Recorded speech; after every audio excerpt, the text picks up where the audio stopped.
எப்பவுமே ஒரு விஷயத்தை பத்தி யோசித்துக் கொண்டே இருந்தால் அந்த கவனம் அப்பொருளின் மீது நிற்கும் அப்படிங்கிறது தெரியும். ஆனா அதை செயல்பாட்டுக்கு கொண்டு வராத வகையில அதனுடைய அனுபவம் நமக்கு கிடைக்காது. இதுல உறுதிப்பாடுடன் நாம் இருக்கின்றோம் அப்படின்னா அந்த சிவபக்தி அப்படிங்கிற அந்த பழச்சுவையை நம்மளால அருந்த முடியுமா முடியாதா அப்படிங்கிற ஒரு தீர்மானத்திற்கு நீங்கள் வர முடியும்.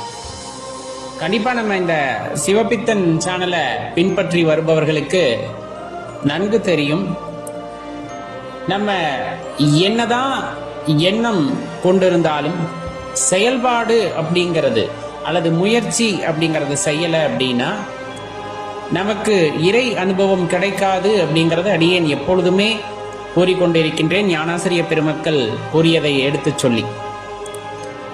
அப்ப அதை பத்தி எப்பவுமே சிந்தித்து கொண்டிருக்க வேண்டும்.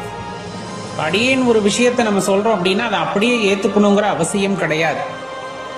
நம்ம மார்க்கமும் அதை நமக்கு சொல்லித்தரவில்லை. ஒரு விஷயத்தை அப்படியே நீங்க நம்பணும் எடுத்துக்கணுங்கிற அவசியம் இல்லை.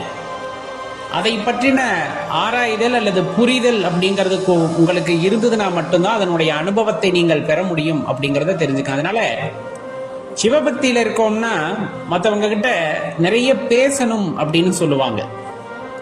ஏன் பேசணும், எதற்காக பேசணும், என்ன பேசணும் அப்படிங்கிற ஒரு விஷயம் இருக்கு. கண்டிப்பா இப்ப ஒரு மனிதனா பிறந்திருக்கோம், நமக்கு எதுவெல்லாம் சுவையாக தெரியும், எதுவெல்லாம் நன்மையாக தெரியும் அப்படின்ட்டு பலவாறு யோசிச்சோம்னா சாப்பிடும் போது நமக்கு பிடித்த சுவையை அருந்துகின்றோம் அப்படின்னா கண்டிப்பா அது ஒரு விதமான ஒரு நல்ல உணர்வா இருக்கும். நமக்கு பிடித்த காட்சிகளை நாம் பார்க்கின்றோம் அப்படிங்கும் போது அது கண்ணுக்கு ஒரு விருந்து அப்படின்னு தான் சொல்லுவாங்க. நல்ல சந்தோஷமான வார்த்தைகள் அல்லது உங்களை புகழ்ந்து பேசுகிறார்கள், அதை நீங்கள் காது கொடுத்து கேட்கிறீர்கள் அப்படிங்கும் போது அது காதுக்கு ஒரு விருந்து அப்படின்னு சொல்லுவாங்க. ஒரு இதமான ஸ்பரிசம் உங்கள் உடலின் மீது அந்த காற்று அப்படியே தழுவி செல்கிறது அப்படிங்கும் போது அது ஒரு வித்தியாசமான அனுபவமாக இருக்கும். அது ரொம்ப சந்தோஷமானதாக இருக்கும்னு வச்சுக்கோங்களேன். இப்போ இதையெல்லாம் நம்ம புற உலகிலே நமக்கு கிடைக்கக்கூடிய ஆனந்தங்களில் வெகு சில இன்னும் ஒவ்வொருவருக்கும் ஒவ்வொரு மாதிரியான ஆனந்தம் அப்படிங்கிறது கிடைக்கும் ஐம்புலன்களால். இப்போ உண்மையாலுமே அதெல்லாம் ஆனந்தமா அப்படின்னு ஒரு கேள்வியை நம்ம கேட்குறோம்னு வச்சுக்கோங்களேன். ஆமான்னு தான் எல்லாருமே சொல்லுவாங்க. ஏன் அப்படின்னா உண்மையான ஆனந்தம் எதுவென்று தெரியாத போது தான் அடைந்த ஆனந்தத்தை உண்மை என்று அதுதான் பெரிது என்று எண்ணிக்கொள்வோம். அதுதான் இங்க ஒரு விஷயம். இப்ப பள்ளிக்கூடத்துல படிக்கும் போது ஒரு விஷயம் நமக்கு ரொம்ப பிடிச்சிருக்கும், அதை ரொம்ப ஆராதனை செய்திருப்போம், இது எனக்கு பிடிக்கும் இது எனக்கு பிடிக்கும்னு. வளரும் பொழுது ஒரு குறிப்பிட்ட காலகட்டத்திலே நமக்கு எது முன்னாடி பிடிச்சதோ அதை விட இன்னொரு விஷயம் ரொம்ப பிடிக்கும். ஏன் அப்படிங்கிற ஒரு விஷயம் இருக்குல்ல. 5 வயசுல ஒரு விஷயம் உங்களுக்கு பிடித்தது, அப்ப 50 வயதிலும் அதுதானே பிடிக்க வேண்டும். இப்பொழுது ஏன் அதை மாற்றிக்கொண்டோம் அப்படின்னா நமக்கு கிடைக்க பெற்ற அனுபவங்கள் அவ்வாறு. இதை நீங்க ரொம்ப எளிதில் கடந்து விட முடியாது. சிந்தித்து பாருங்கள் அடியார்களே, நமக்கு கிடைத்த அனுபவங்கள் அவ்வாறு. அனுபவங்கள் அதுவாக கிடைத்து விடுமா? இப்ப நம்ம வீட்டிலேயே நம்மளை வச்சிருந்தாங்கன்னா நம்ம வெளியவே விடலை அப்படிங்கும் போது 5 வயதில் என்ன அனுபவம் கிடைத்ததோ அதுதான் 50 வரையிலுமே கிடைக்கும். அப்ப ஒரே பொருள் தான் உங்களுக்கு பிடித்திருக்கும். ஆனா 5 வயதிலே வீட்டிலிருந்து உங்களை பள்ளிக்கூடத்திற்கு அனுப்புகிறார்கள், அங்கு வேறு அனுபவங்கள் கிடைக்கின்றன. அப்பொழுது உங்களுக்கு முன்னர் எது பிடித்திருந்தது, இப்பொழுது என்ன பிடித்திருக்கிறது அப்படிங்கிற ஒப்புமை செய்யக்கூடிய அறிவாற்றல் நமக்கு கிடைக்கிறது. அப்பொழுது பார்த்தீங்கன்னா இரண்டாவதாக கிடைத்த ஒரு சந்தோஷம் எனக்கு ரொம்ப மிக பெரியது அப்படிங்கிறத எப்பொழுது உணர்கிறோமோ அப்பொழுதே எனக்கு பிடித்திருந்தது அப்படின்னு சொல்லக்கூடிய அந்த ஒரு விஷயம் மாறுகிறது. ஏன்? அனுபவம், நமக்கு கிடைக்கப்பெற்ற அனுபவம். அப்ப ஒரு மனிதனுக்கு எது அறிவை வளர்க்கும் அப்படின்னா அனுபவமே அறிவை வளர்க்கின்ற விஷயமாக இருக்கும். அறிவு தெளிவு பெறுதல், வளர்ப்பு அப்படிங்கிறது கூட கிடையாது. வளருதா அப்படின்னா கேட்டா அப்படி கிடையாது, அது தெளிவு பெறுதல். ஏன்னா இருக்கிறது தான் அறிவு அப்படிங்கிறது எல்லாத்துக்கும் ஒரே மாதிரிதான் இருக்கு. அது எவ்வளவு தெளிவு பெறுகிறது, அது எவ்வளவு மறைக்கப்பட்டிருக்கிறது அப்படிங்கிறத நம்ம யோசிக்கணும். அப்ப சிவபக்திக்குள்ள நம்ம வர்றோம் அப்படின்னா என்னவெல்லாம் செய்ய வேண்டும், அப்படின்னு கேட்டா ஒவ்வொருவருக்கும் ஒவ்வொரு இலக்கணம் இருக்கும், அதுல மாற்று கருத்து இல்லை. அடியேன் எப்பொழுதுமே குருமார்கள் உரைத்த சில விஷயத்தை மேற்கோள் காட்டும் பொழுது அடியேன் உணர்ந்து கொண்டது என்னன்னா,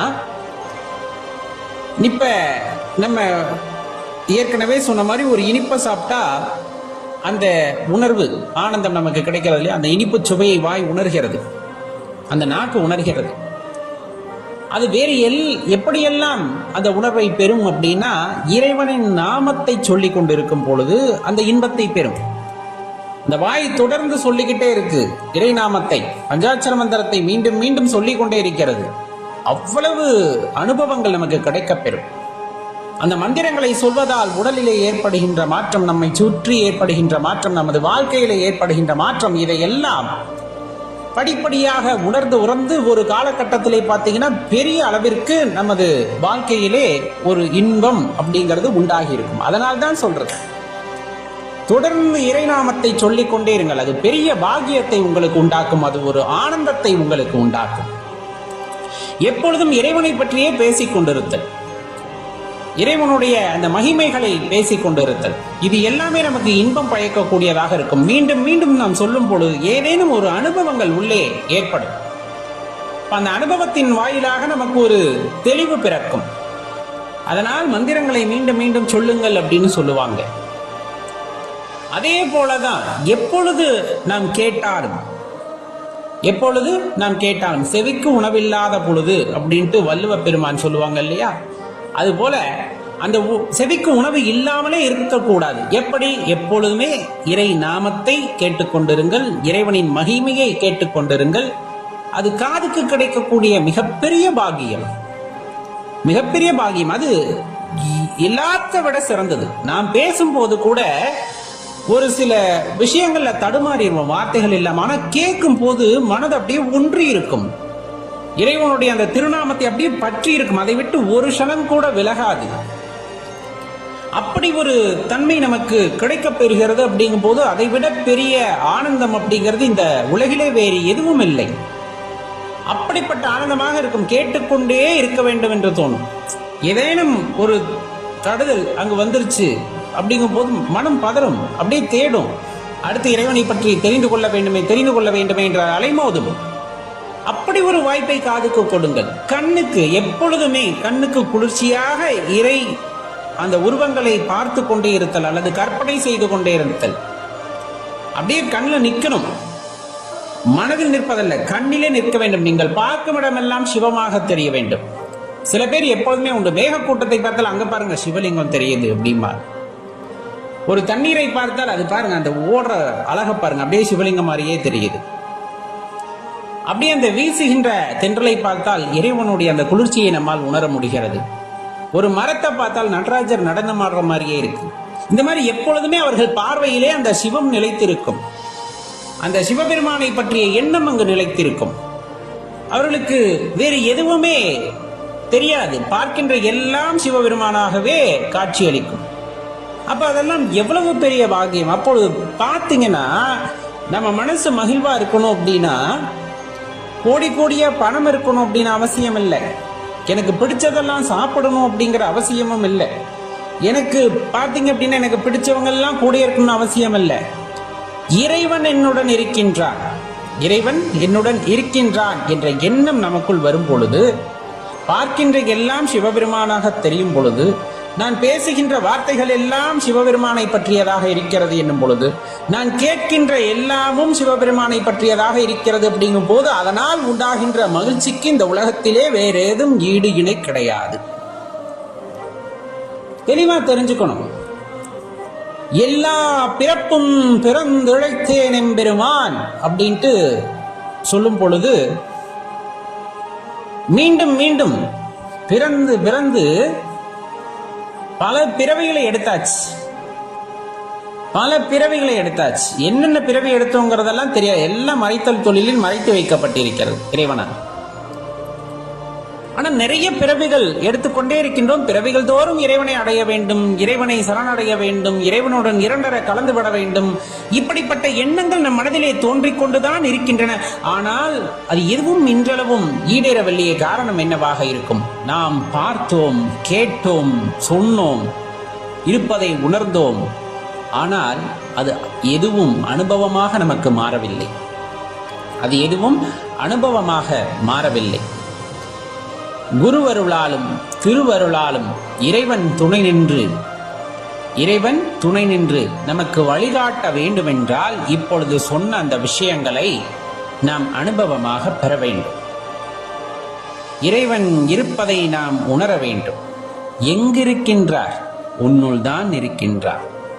எங்கிருந்து பேசுகின்றார்? உன்னுளிருந்து தான் பேசுகின்றார். எங்கிருந்து பார்க்கின்றார்? உன்னுளிருந்து தான் பார்க்கின்றார். இப்படிப்பட்ட விஷயத்தை நாம் உணர்ந்து கொள்ளும் பொழுதுதான் இறைவனை பற்றிய அந்த ஆனந்தம் அப்படிங்கிறது நமக்குள் ஏற்படும். பல பிறவிகள் எடுத்தாச்சு. கர்மத்தின் காரணமாக வந்து கர்ம மூட்டைகளை தூக்கி கொண்டேதான் போகின்றோமே தவிர எதையும் கழித்து விட்டு போவதில்லை.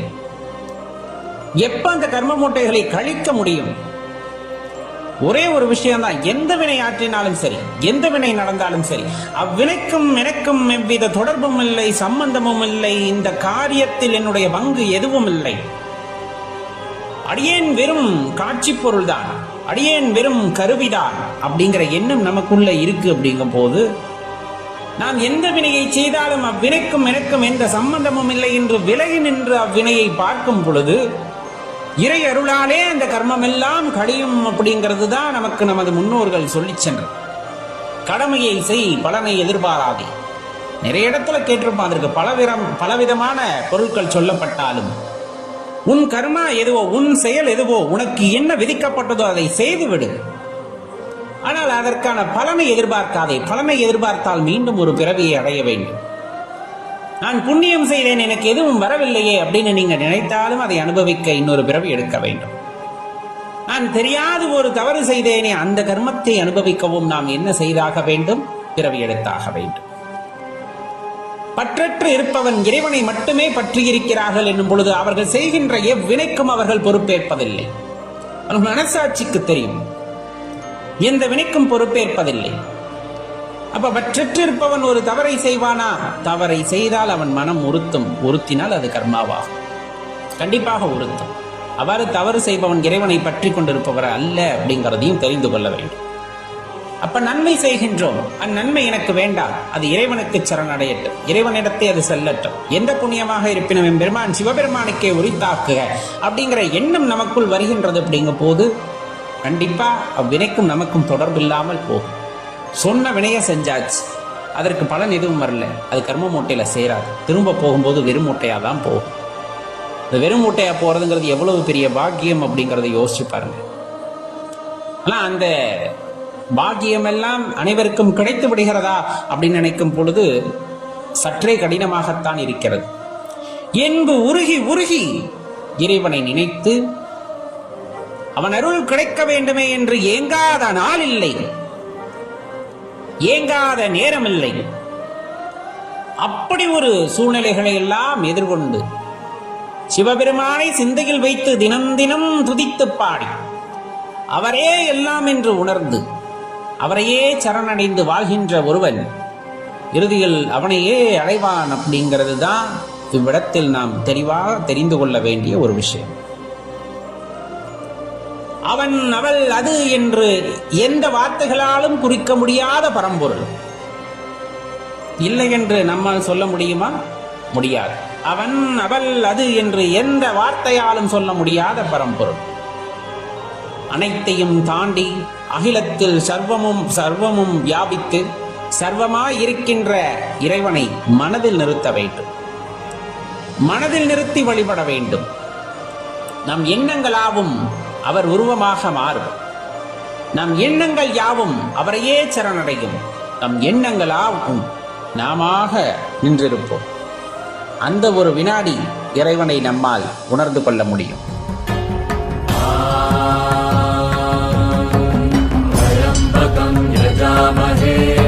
சுகந்திம் புஷ்டிவர்தனம் பூர்வாருகமிவ பந்தனம்